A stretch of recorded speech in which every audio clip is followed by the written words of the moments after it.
Olá, pessoal, tudo bom com vocês? Espero que todos estejam bem. Como é que está essa turminha do sexto ano? Estão se adaptando tudo certinho, né? Que vocês acabaram de chegar no sexto, né? Vocês saíram do quinto ano. Então, está sendo tudo legal? Está dando tudo certo com vocês? Espero que sim. Então, gente, eu quero lembrar que nesta semana nós faremos revisão do conteúdo que trabalhamos na semana passada. Então, fiquem ligadinhos aí, certo? Nós vamos rever o que já vimos na semana passada. Mas vocês lembram o que foi que vimos durante a semana passada, nas nossas aulas de ciências? Quem lembra? Muito bem, para quem falou a estrutura da Terra, não é? Mais especificamente da litosfera, aí nessas primeiras aulas.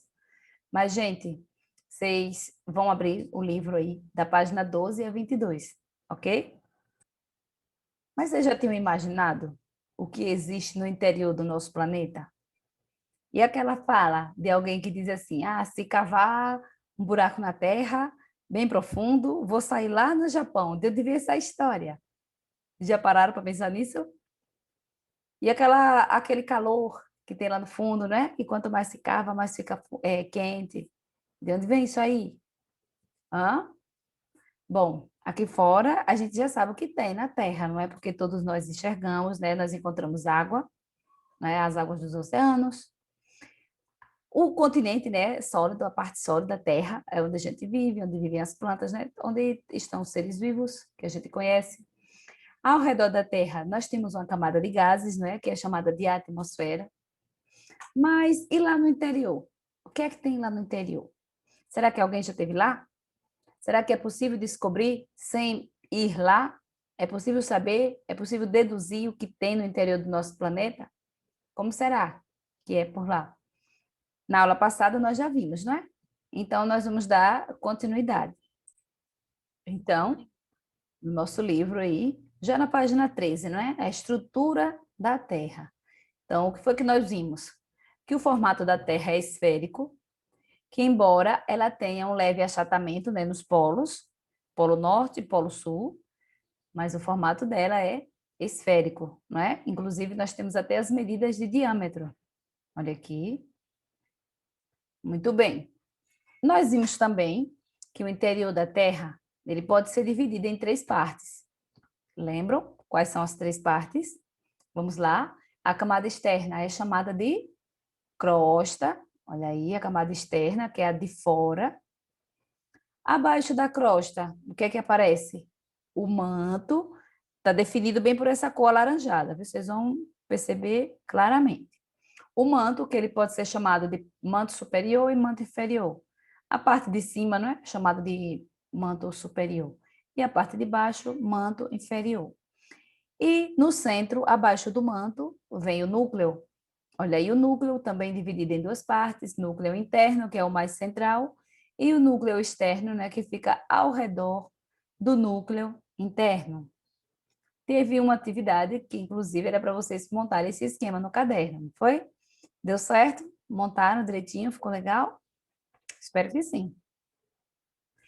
Nós já percebemos, né, que nós pisamos na crosta da Terra, não é? Que é na parte sólida do planeta, que é formada principalmente por rochas e na qual se encontram os continentes e os oceanos. Então, os oceanos têm fundo, né? E justamente o fundo dos oceanos fica na crosta, aí a parte de terra, a parte sólida que fica abaixo da água. Vamos falar da outra camada, que é o manto, que está logo abaixo da crosta, não é? E possui partes pastosas e também mais sólidas, né? Ela possui parte pastosa e parte mais sólida. Vamos lá. Partes do manto contêm um material muito quente e pastoso formado por rochas derretidas, que é chamado esse material, né, de magma. A exemplo do vulcão, quando ele entra em erupção, né, esse magma, que é a rocha derretida, ele é expelido para a superfície da Terra e passa a ser denominado lava. Então, o magma, que está lá derretido, quando ele é expelido pelo vulcão, ao chegar aqui na superfície, ele recebe o nome de lava. Vimos também que a parte superior do manto é mais rígida junto com a crosta da Terra, quer dizer, a parte superior do manto, olha aí a parte mais externa, que é mais rígida, junto com a crosta, eles formam uma camada chamada de litosfera. Então, na parte central da Terra, como um caroço de uma ameixa, né? O caroço do abacate. Vamos falar de abacate, que é mais comum aqui para nós, né? Encontra-se o núcleo. E ele é formado principalmente de ferro e níquel. Aí tem duas partes do núcleo. Sua parte interna, que é o núcleo interno, encontra-se no estado sólido. Já a parte externa, que é a parte de fora, ele encontra-se líquido. Deu para entender? Mas aí, retomando aquela pergunta, como sabemos o que existe dentro da Terra? Então, gente, como já vimos, uma das maneiras de estudar o interior da Terra é cavar um buraco. Porém, não é fácil perfurar a Terra. E as temperaturas aumentam muito com a profundidade. Então, já que não pode cavar, né, já que ainda não conseguiram essa façanha, então de que maneira estudar o interior da Terra? Então, vamos lá. No entanto, temos outros recursos para investigar a estrutura interna da Terra, como o uso de aparelhos que medem vibrações da crosta terrestre e detectam tremores na ocorrência de terremotos. Essas vibrações nos dão pistas dos materiais que existem no interior da Terra. Outras possibilidades são o estudo das lavas e outros materiais expelidos pelos vulcões e o estudo de rochas antigas, entre outras pesquisas. Então, olha aí, aqui é lava, né, de vulcão, aqui são amostras de rochas coletadas. Gente, nós também vimos que, para facilitar o estudo, a Terra é organizada em camadas. Agora, né, nós já focaremos mais na parte exterior, né, do que na parte interior da Terra. Mas voltando lá, né, nós vimos que tem crosta, manto e núcleo. Agora vamos ver um pouquinho ainda da crosta e do manto aí, que corresponde à litosfera, né? E o resto é aqui fora. Camadas da Terra. Então, para facilitar o estudo do planeta, a parte mais externa da Terra costuma ser dividida em camadas ou grandes regiões, também chamadas de esferas ou domínios. Então, vamos ver a definição de cada uma delas, não é? Vocês estão lembrados, hein? A litosfera, que corresponde à parte mais externa, é a parte sólida, né? Mais externa do planeta, vai ser a crosta e também a parte superior do manto, não é? Que é a parte mais sólida. Então, parte sólida mais externa do planeta, com vários quilômetros de profundidade, formada pelas rochas e pelo solo. Outra camada, a hidrosfera, que é o conjunto de toda a água existente no planeta. Não é? Não importa se está no rio, no mar, em lagos, em qualquer lugar. Faz parte da hidrosfera, é toda a água. Já a atmosfera corresponde à camada de ar que envolve o planeta, é o ar que está envolvido em todo o planeta. E a biosfera é o conjunto de todas as regiões do planeta em que é possível existir vida. Então, onde tiver algum organismo, faz parte da biosfera. Olha aí, né? Tem um esquema procurando representar, né, essas camadas. Muito bem. Aí, voltando aqui para a litosfera, que corresponde à crosta, né, a parte externa, e também a parte superior do manto, que ela é formada principalmente por rochas. Mas o que são rochas, né? De que são formadas rochas? Então, você já observou as etapas de uma construção? Uma parede, por exemplo, pode ser feita com cimentos, tijolos e areia. Então, todos esses materiais vêm de rochas encontradas na natureza. E quais são os componentes das rochas? Já vimos também que as rochas são formadas por minerais. E o que são minerais? Substâncias químicas sólidas encontradas na natureza. Então, nós vimos exemplos de minerais que formam o granito, por exemplo, que é o quartzo. Olha aqui, né? Os grãos brancos correspondem ao quartzo, o feldespato, que são grãos cinzentos, e a mica, que são grãos pretos. Vimos também que eles são encontrados isoladamente, né? E eles também podem ser usados dessa maneira, isolada. Aí vimos o exemplo do quartzo, o primeiro que foi apresentado. é utilizado na fabricação de vidro. A mica é um bom isolante de calor e de eletricidade, então ele é utilizada na resistência, né, do ferro elétrico, de passar roupas. E o feldespato também é utilizado na produção de cerâmica e porcelana e na indústria de vidro. Então, são exemplos de minerais que fazem parte da composição do granito, que é um tipo de rocha, certo? Vamos fazer a leitura aí dessa caixinha de texto que fala sobre a argila. A argila é bem comum na nossa região, não é, gente? Aí no nosso município, que bate recorde, né? Na argila. É um grande produtor de cerâmica, não é? Tem várias cerâmicas aí, produtoras de blocos, de tijolos, de telhas. Então, é um bom material, né? No nosso município. Inclusive também essas peças, né? Assim, diferenciadas, né? Que são tipo utensílios domésticos. Vamos falar sobre a argila. Rochas que contêm feldespato liberam grãos de argila conforme são atingidas pela água da chuva e se desintegram, ou seja, quebram-se em pedaços pequenos. Os grãos de argila são muito menores do que os de areia. São o principal componente do barro. Quando misturada com água, a argila forma uma pasta que pode ser moldada, como você pode ver aí na figura abaixo. Depois de moldada, pode ser aquecida em forno e dá origem a um material duro e resistente ao calor. A cerâmica que é usada em objetos de decoração e em peças de motores, entre outras aplicações industriais. A argila pode ser utilizada também na produção de uma infinidade de objetos, como azulejos, pisos, pratos, cimentos, telhas, tijolos e muitos outros. Então, como eu acabei de falar, o nosso município, não é? Ele é rico em argila e são confeccionadas uma série de coisas, né? Uma série de objetos. Será que alguém que está agora assistindo essa videoaula produz esse tipo de material aí? Hã? Nós temos muitos ceramistas aí na nossa cidade, não é? Ou a mãe, ou a tia, né? Irmã, algum parente que produz esse material? Eu sei que é bem comum. No Japão, foram descobertos jarros feitos com argila aquecida com cerca de 10 mil anos de idade. No Brasil, foram encontrados vasos, urnas, brinquedos e estatuetas de cerâmica na ilha de Marajó, no Pará.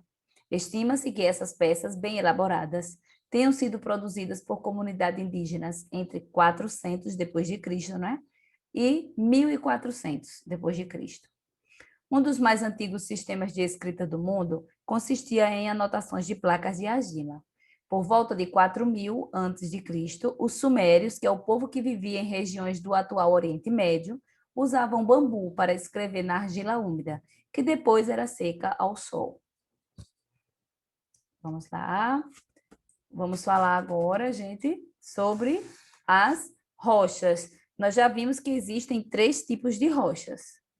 O primeiro grupo de rocha apresentado é o grupo das rochas magmáticas. Lembram por que elas receberam esse nome? Muito bem, porque elas se originam a partir do resfriamento do magma, né? Que é das lavas dos vulcões.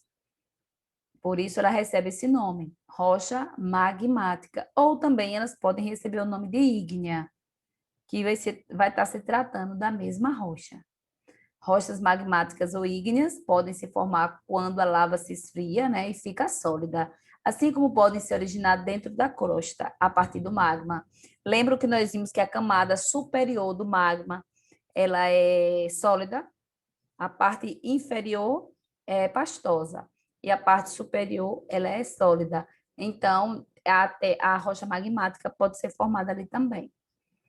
Nós vimos o exemplo, né, do basalto, que ela é uma rocha magmática, é a solidificação do lava.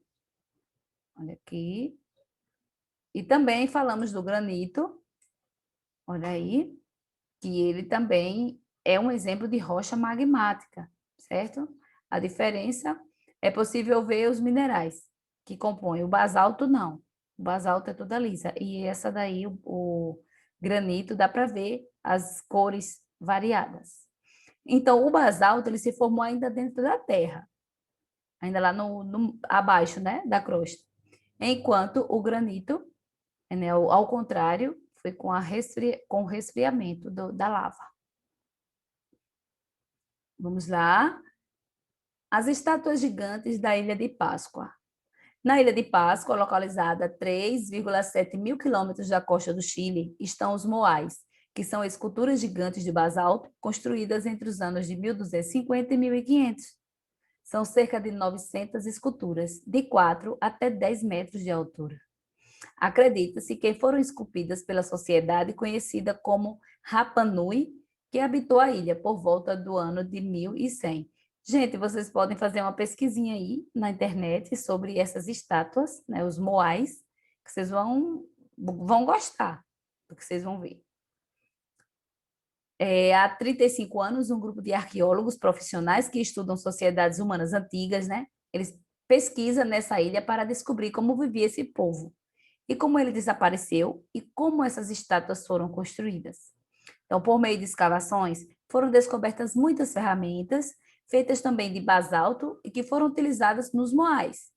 A análise da composição dessas ferramentas mostrou que todas elas vieram da mesma pedreira, o que é um indicativo de que as pessoas trabalharam juntas para extrair o basalto.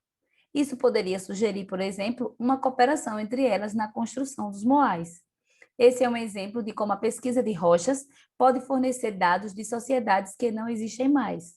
Então, é interessante, não é? Um povo que não existe mais, e a partir do estudo, não é, dessas rochas, desses moais, dessas ferramentas que já encontraram, dá-se a entender a maneira de vida que tinham essas pessoas. Estão entendendo?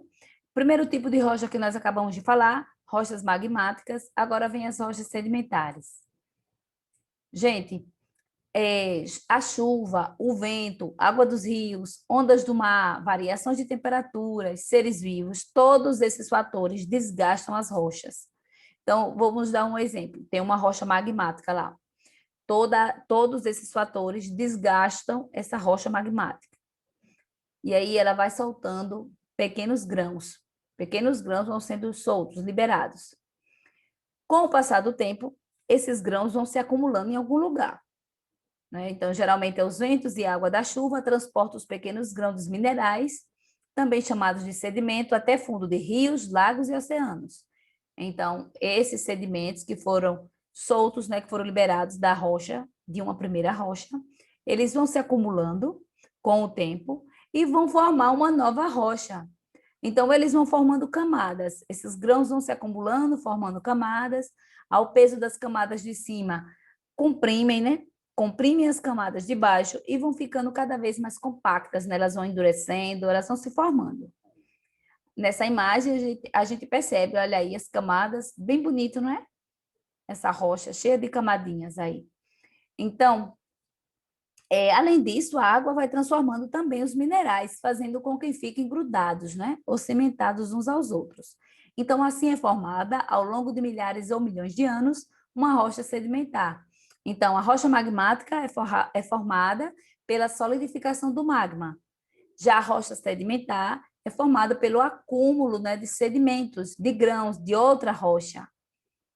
E só falta agora a última rocha que nós vamos falar, que é a rocha metamórfica. Olha aí. As rochas metamórficas se originam de uma transformação de rochas magmáticas ou sedimentares. Nesse caso, o que muda é a organização dos minerais. E, às vezes, até os próprios minerais que se transformam em outros. Surge, então, uma nova rocha com propriedades diferentes da rocha original. Então, essa transformação, como é que ocorre essa transformação, né? Quem já viu uma rocha se transformar em outra? O que é que faz ela se transformar? Então, essa transformação ocorre em decorrência de processos que envolvem a variação de temperatura e de pressão. Então, quando, por exemplo, movimentações da crosta da Terra empurram uma rocha sedimentar para regiões mais profundas, de maior pressão e temperatura, ela sofre mudanças na aparência, na organização dos minerais e até em sua composição química.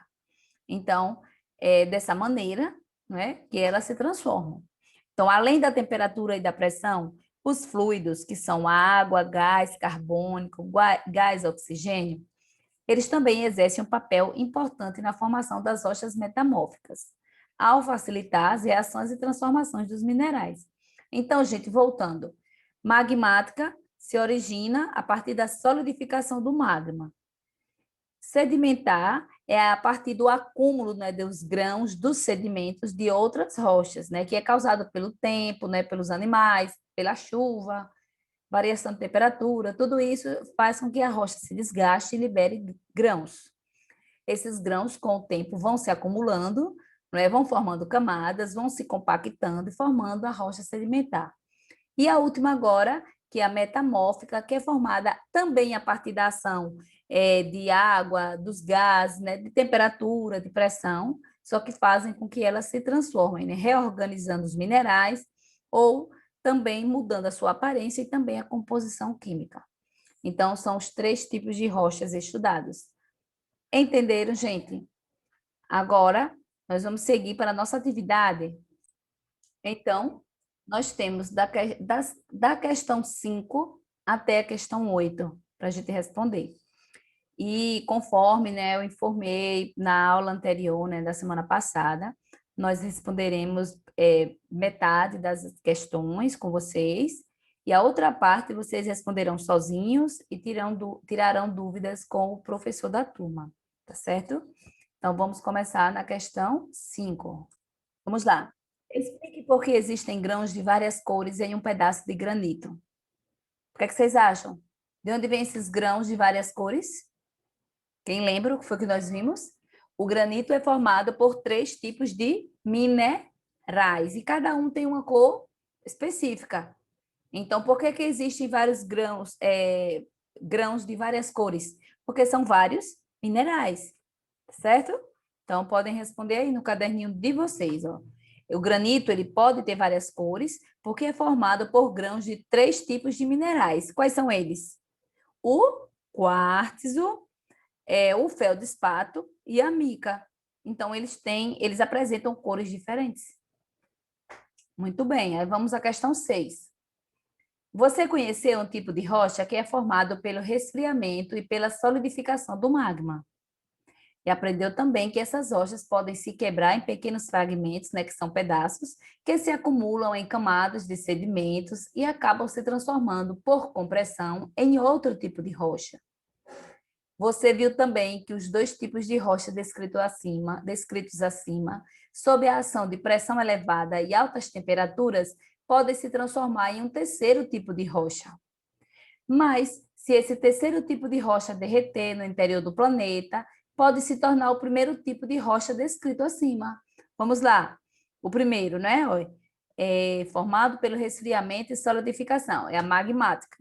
Ela se solidificou, virou uma rocha magmática. Essas rochas podem se quebrar em pequenos fragmentos, né? E se acumular, esses fragmentos podem se acumular em camadas de sedimentos, né? E acaba se transformando na rocha sedimentar. Então, a magmática, os pedacinhos da magmática se transformou em rocha sedimentar. Também nós vimos que esses 2 tipos de rocha, tanto a magmática quanto a sedimentar, elas podem, sob a ação de pressão elevada e altas temperaturas, se transformar no terceiro tipo de rocha. Nós estamos falando da rocha metamórfica. Mas a rocha metamórfica também, se ela se derreter no interior do planeta, ela pode se tornar o primeiro tipo de rocha, que volta a ser magmática. Essas mudanças formam, portanto, um ciclo no qual uma rocha, ao longo de muito tempo, pode se transformar em outra, que se transforma em outra, que por sua vez se transforma em outra, e assim por diante. Então, esse é o chamado ciclo das rochas. Elas podem estar se transformando em outro tipo sempre. E não para, não é, gente? A figura abaixo, que resume o ciclo das rochas, na figura abaixo, né? Indique a que tipo de rocha corresponde cada número. Vamos lá. Aqui vem o exemplo do vulcão. Resfriamento e solidificação. Vamos seguir a sequência numérica, não é? O primeiro. Essa sólida aqui é formada pelo resfriamento e solidificação. Que tipo de rocha é essa? Magmática. Então, no número 1, vocês vão colocar magmática. Aí, com o intemperismo e a compressão, ela forma outro tipo de rocha. Lembre lá, intemperismo é o desgaste, né, do vento, da água, do sol, da temperatura, de seres vivos. Tudo isso faz com que a rocha se desgaste e solte pequenos grãos. Então, a partir disso aí. E a compressão é uma camada sobre a outra, né? Falando camada já fica fácil, né? Uma sobre a outra, comprimindo, né? As de cima comprimem as de baixo, vão formando uma nova rocha. Então, que rocha nós estamos falando? Essa número 2. É a rocha sedimentar. E a terceira, que está aí bem facinho, né? É a alta temperatura e pressão. Pode ser da rocha número 2 ou da rocha número 1. Então, que tipo de rocha é formada no número 3? A rocha metamórfica. Isso, metamórfica. Então, está aí respondida a questão. 1, 2 e 3. A rocha metamórfica, ela pode também, através da fusão, né, que é derretimento, ela pode estar no interior do planeta e derreter novamente e recomeçar o ciclo. Ela derreteu, quando ela se solidifica, ela vai ser metamórfica mais? Não, ela vai ser rocha magmática. E por aí segue, né, esse processo, sempre se repetindo, aos milhões e milhões de anos. Gente, então, nós respondemos, né, a nossa atividade, a questão 5 e a questão 6. A questão 7 e a questão 8 é por conta de vocês. A questão 7 é falando aí sobre as rochas magmáticas, né? E a questão 8 é falando também, né, da construção de uma estrada, um tipo de rocha que encontraram. Olha aí, camadas sucessivas e presença de alguns fósseis. Então, que tipo de rocha é essa que guarda fósseis, que apresenta camadas? Então, tá bem facinho. Então, vocês respondem e enviam para o professor da turma, tá certo? Então, tenham uma excelente semana e já já a gente se vê na nossa segunda videoaula semanal. Tchauzinho.